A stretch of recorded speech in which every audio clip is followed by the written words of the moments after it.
The Skin Instructor's tip of the week. When introducing a client to retinoids, especially retinol, remember the golden rule. Start low and slow. If a client is nervous about anticipated reactions, advise them to use it every third night while they build up tolerance. This allows their skin to acclimate and minimize the risk of irritation. Emphasize the importance of hydration and barrier repair during this period. As their skin adjusts, gradually increase the frequency and strength, always monitoring for any signs of discomfort.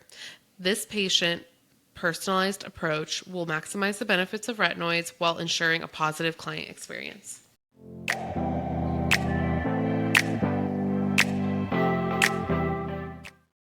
Welcome back to The Skin Instructors, the podcast where we bring you all things aesthetics. I'm your host, Morgan. And I'm Jolie. Today we're diving deep into the powerhouse ingredient that's a staple in every esthetician's toolkit, vitamin A, and specifically retinoids. That's right, Jolie. We're going to break down the science, debunk some myths, and give you practical tips for recommending retinol products to your clients. Whether you're a seasoned pro or just starting out, this episode is packed with information you can use in your treatment room. Yeah, so let's start with the basics. What exactly does vitamin A do for the skin? Think of vitamin A as a cellular communicator. It works by binding to our DNA and activating retinoid receptors in the skin. This triggers a cascade of effects, primarily an increase in cell turnover. Exactly, and that increased turnover leads to some amazing benefits. So, Julie, let's talk about why everyone loves vitamin A, right? It's a multitasking superhero for the skin. Absolutely, and it really tackles some of the most common concerns clients bring to us. Take lines and wrinkles, for example. Oh, yeah, the big one. So, how does it work? It's magic there. Well, retinoic acid in particular gets to work stimulating collagen production. Think of collagen as the skin's scaffolding. It also blocks those inflammatory mediators that can contribute to wrinkles. Basically, it helps plump and smooth things out. Got it. And what about those pesky dark spots? Hyperpigmentation, PIH, melasma? Another area where retinoids shine. They work by dispersing melanin granules, which are basically the little packets of pigment in our skin. And they also inhibit tyrosinase, which is an enzyme involved in melanin production. So it's a double whammy for fading dark spots. Nice. And we know it's a go-to for acne, right? Definitely. Retinoids are comedolatic, meaning they help unclog pores. Plus, they have some antibacterial properties, so they can help tackle the bacteria involved in breakouts. That's so helpful for clients struggling with acne. And what about those with psoriasis? I know it can be a tough condition. Right. Retinoids can really make a difference there. They help normalize skin cell proliferation, which is often out of whack in psoriasis. They also reduce inflammation and scaling. That's great to know. And finally, what about redness and uneven skin tone? Well, retinoids actually stimulate the formation of new blood vessels in the skin. This improves circulation, which can help reduce redness and create a more even skin tone. It's like a little boost of healthy blood flow. I love this. No wonder it's such a staple in skincare. Thank you for breaking down how it can help with conditions like psoriasis and skin sensitivity. I think estheticians are sometimes scared to recommend retinol products to clients with sensitive skin, but it truly can be so helpful. Exactly. It really is a powerhouse ingredient. With all of the products on the shelf these days that list retinol as an ingredient, it's really important to know the difference between something you might get at the drugstore compared to a prescription.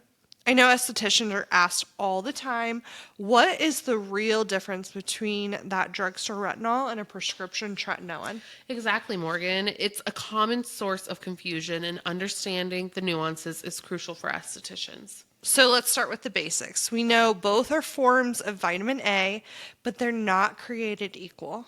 Absolutely. Think of it like a family tree. At the very top, we have retinoic acid or tretinoin. That's the active form that directly interacts with your skin's receptors. Right, and then drugstore retinols often contain retinol palmitate, which is further down the tree. Exactly. Retinol palmitate has to go through multiple conversions before it becomes retinoic acid. First, it converts to retinol, then to retinaldehyde, and finally to retinoic acid. Retinol palmitate is considered the mildest form of retinol. It's great for beginners or those with sensitive skin, but it takes longer to see significant results. It's considered more of an antioxidant than anything. And then we have retinol itself, which is a step closer to retinoic acid. It's still over the counter, but generally more potent than retinol palmitate. Correct. Retinol is a good middle ground. You'll see more noticeable improvements compared to retinol palmitate, but it's still gentler than prescription tretinoin. Now let's talk about tretinoin. It's the big gun, the prescription strength retinoid. Yes, tretinoin is retinoic acid in its pure form. It doesn't need to convert, so it works directly and much more effectively. That's why you see faster and more dramatic results with tretinoin, right? Exactly. But with that power comes a higher risk of irritation. The retinization process can be more intense with more dryness, flaking, and redness. So it's a trade-off, faster results, but potentially more side effects. Exactly. And that's where an esthetician's expertise is crucial. You can help clients understand the differences, manage expectations, and guide them on the best approach for their skin. There's a couple other ways I like to talk to clients about the differences. Sometimes I'll use the good, better, best explanation. So good would be getting your retinol palmitate product from a drugstore. Better would be getting your retinol product from a licensed esthetician. And then best would be getting your prescription tretinoin from a medical provider. I love that. What's the other explanation? I like to ask clients how fast they want to get to the finish line. Do we want to walk, jog, or sprint to the finish line? Either way, we're going to get there, but it just depends on how fast you want to get the results you're seeking. If we want to walk, we'll start low and slow. If we want to sprint, I'm going to have you using your tret every day, starting day one. That's a good one. And it puts it in the client's hands. They'll own it more. Absolutely. So let's break down some key differences for our listeners. We covered potency. Retinol is more potent than retinol palmitate. And tretinoin is more potent than retinol. Julie, can you explain the conversion process a little more? Yep. Retinol palmitate is a retinol ester, meaning it's a form of retinol combined with palmitic acid. This makes it a very stable and gentle form of vitamin A. When retinol palmitate is applied to the skin, enzymes within the skin break the bond between the retinol and the palmitic acid. This process, often involving hydrolase enzymes, releases retinol. Essentially, the skin's natural enzymes perform a process of hydrolysis, which is a chemical reaction that breaks down the retinol palmitate, leaving the retinol molecule. From there, the retinol itself undergoes further conversions. Retinol is converted to retinaldehyde. Retinaldehyde is then converted to retinoic acid. Retinoic acid is the active form of vitamin A that directly interacts with the skin cell receptors to produce the beneficial effects associated with retinoids. Okay, that was perfect. Retinol is about 20 times less potent than retinoic acid. So, for example, a 1% retinol is roughly equivalent to 0.05 tretinoin. And just to put that into perspective, retinol at a strength up to 1.6% is shown to induce the same beneficial effects as tretinoin at a concentration of 0.025. Okay, well, let's talk about the different forms of retinoic acid. We have tretinoin. Some of those brand names are Retin-A, Atralin, Renova, Avita. We have tazarotene. Brand names include Tazarec. We have adapalene. Brand name is Differin. And then we have isotretinoin. Brand name is Accutane. These are prescription strength and they are powerful. And with that power comes responsibility. Estheticians should be very cautious when recommending or discussing these types of retinoids. We can suggest over-the-counter retinol, but any prescription strength retinoid should be discussed with a medical provider. Absolutely. It's about staying within our scope of practice and prioritizing client safety.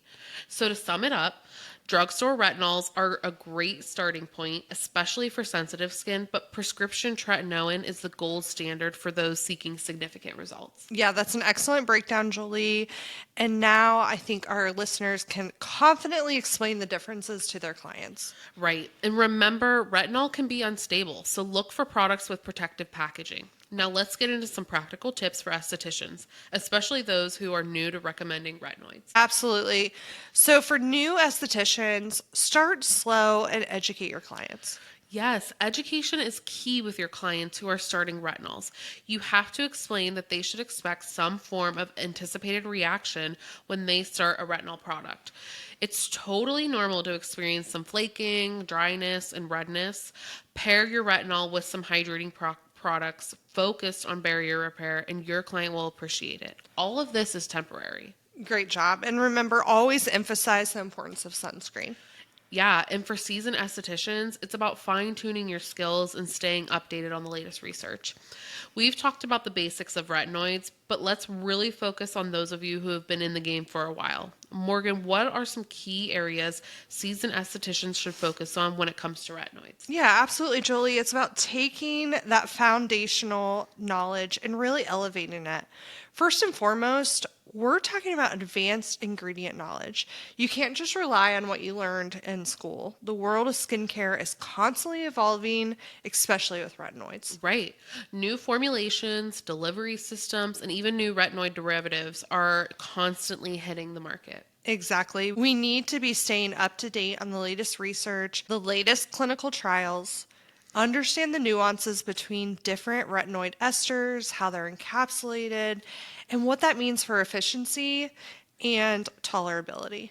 And once you have that advanced knowledge, you can really move into personalized recommendations. It's not a one size fits all approach. Not at all. As seasoned estheticians, we need to consider the client's skin type, of course, but also their specific concerns, their lifestyle, even their personal preferences. Are they willing to go through a more intense retinization process for faster results, or do they need a more gentle, slower approach? And that leads directly into managing expectations. You can't just hand someone a retinol and say, see you in 6 weeks. You need to explain the retinization process in detail. Exactly. Explain the potential for dryness, flaking, even temporary breakouts. Help them understand the timeline for results. It's not an overnight miracle, it takes time and consistency. And to really nail those personalized recommendations, you need advanced skin analysis. You need to be able to identify skin conditions that would truly benefit from retinoids. Beyond just the obvious wrinkles and acne, we're talking about subtle textural changes, early signs of photoaging, even underlying skin conditions that might be exacerbated or improved by retinoids. And finally, and this is crucial for advanced estheticians, you need to understand combining treatments. Retinoids don't exist in a vacuum. Exactly. How do you combine them with chemical peels, microneedling, LED therapy? What's the appropriate waiting time between treatments? What are the potential contraindications? We need to understand how these treatments interact with retinoids to maximize results and minimize risks.